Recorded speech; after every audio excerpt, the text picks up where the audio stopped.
morning, children.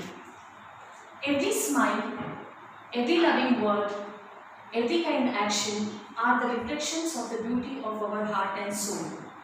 I am Miss Rashmi, your social science teacher, and I welcome you all for the academic session 2020. I also welcome the students who have newly joined us. As we are all aware about the present situation, we all have a role to play, that is to take care of ourselves and our loved ones. And what are you supposed to do for it? You need to take safety measures, you have to be hygienic, as well as you should be updated about the current situation. Well, before I start with the topic, let us all recall the topics that we have learned in your previous year in history. You have learned about the medieval period, emergence of new kingdoms, about the social changes, about the religious ideas, culture, and much more. Well, you all know what history is. You have learned that history is a study of past. But what actually it is all about? About dates and events? You will be finding it very difficult as soon as I say the topic history. Oh my God, I have to learn so many dates and events. Yes, definitely you have to.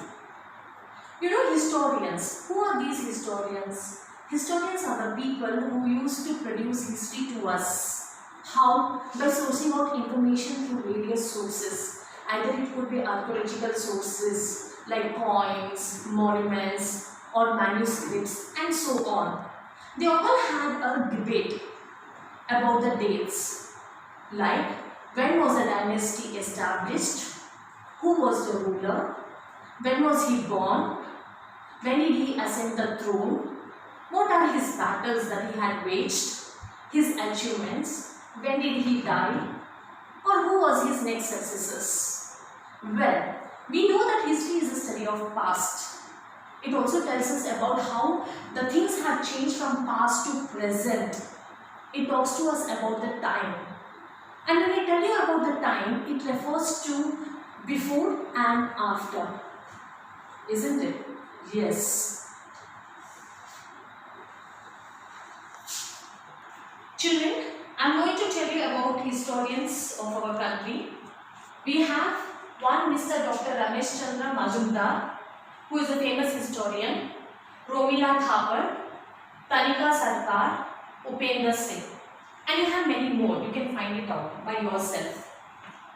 When I tell you about these historians who are debating about the events and dates in history, they used to talk about so many things as to related to the king, when he was born, when did he ascend the throne, when did he die, and so on.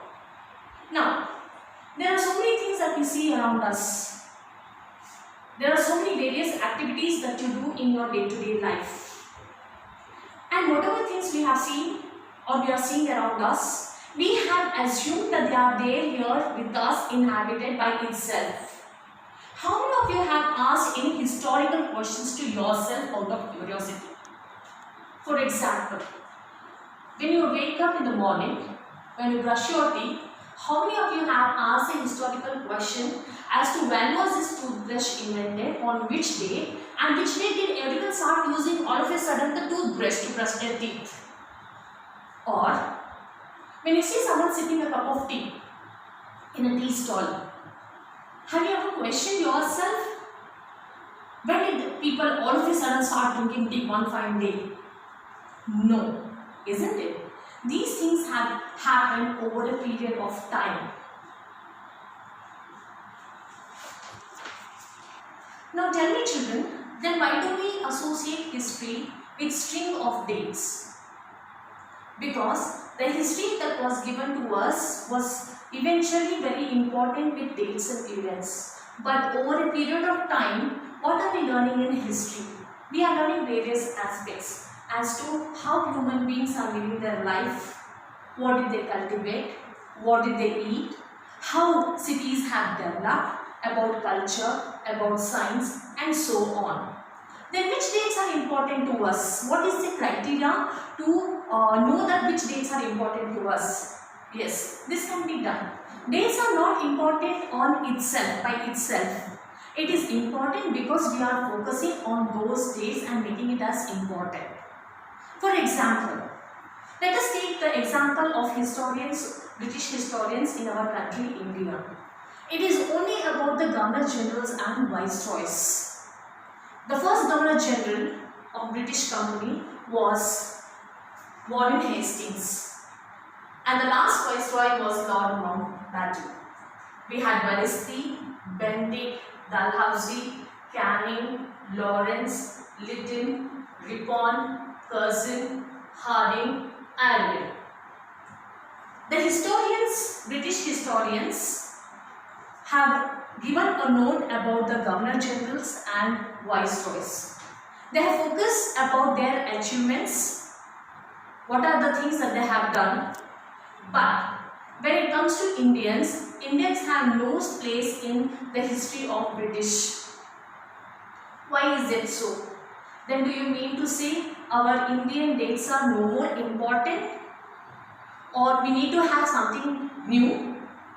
We will be learning about it a little more. So now the question is, how do we periodize? We had one famous Scottish economist and political philosopher by name James Mill in 1817. He had written a 3-volume book called as A History of British India.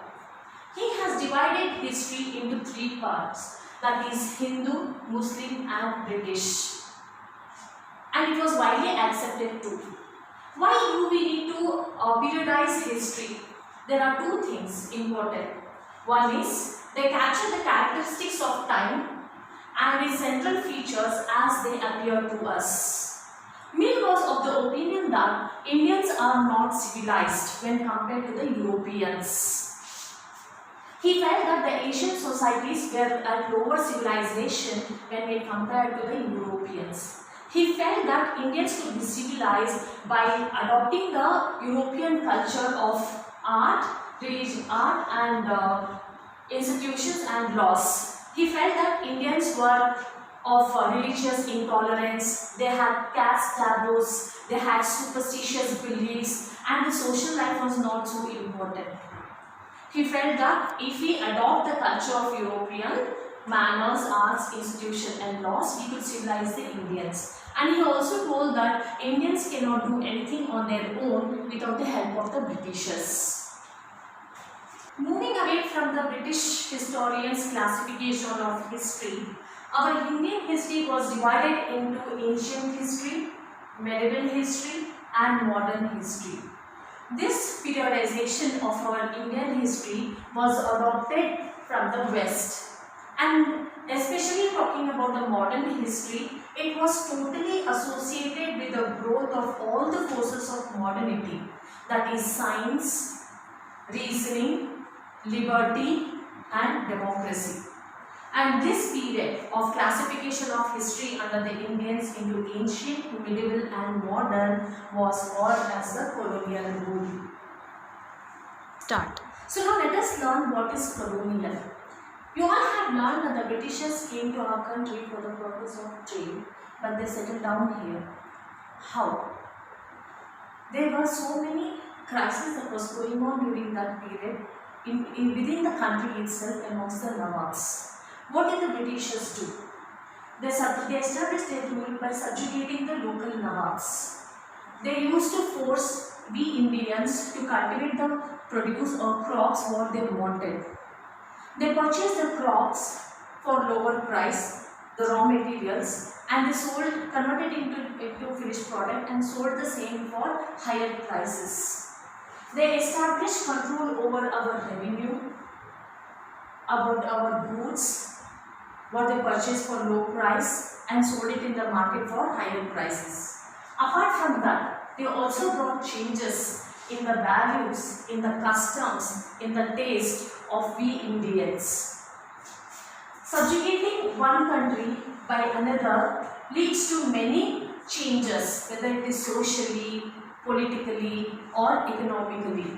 You will be studying about the Britishers, the purpose they came to our country, what are the things that they have changed in the lifestyle of we Indians, and many more in the coming chapters.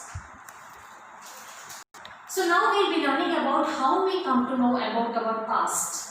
How did historians collect information about past and produce it to us to learn more about our past? Firstly, the records were produced by the administration. What kind of records were they? It could have been memos, it could be any instruction. The important source were the official records. The Britishers believed that the act of writing was very important, so that whatever writings was preserved could be used it later by others. The instructions, plan, policy, decision, agreement was all written, and it was properly studied and debated by everyone who wanted to study the history. They had also set up record rooms attached to the administration institutions. Tahsildar's office, collector's office, commissioner's office, everyone had a room attached to preserve the records, whatever happenings or proceedings used to take place. They also produced and preserved these records in special institutions called as archives and museums. Letters and memos used to move from one office to the other for the purpose of debating. In the 19th century, what happened was some historians started copying down these records very beautifully. And the people who used to copy down these records beautifully are called as calligraphists.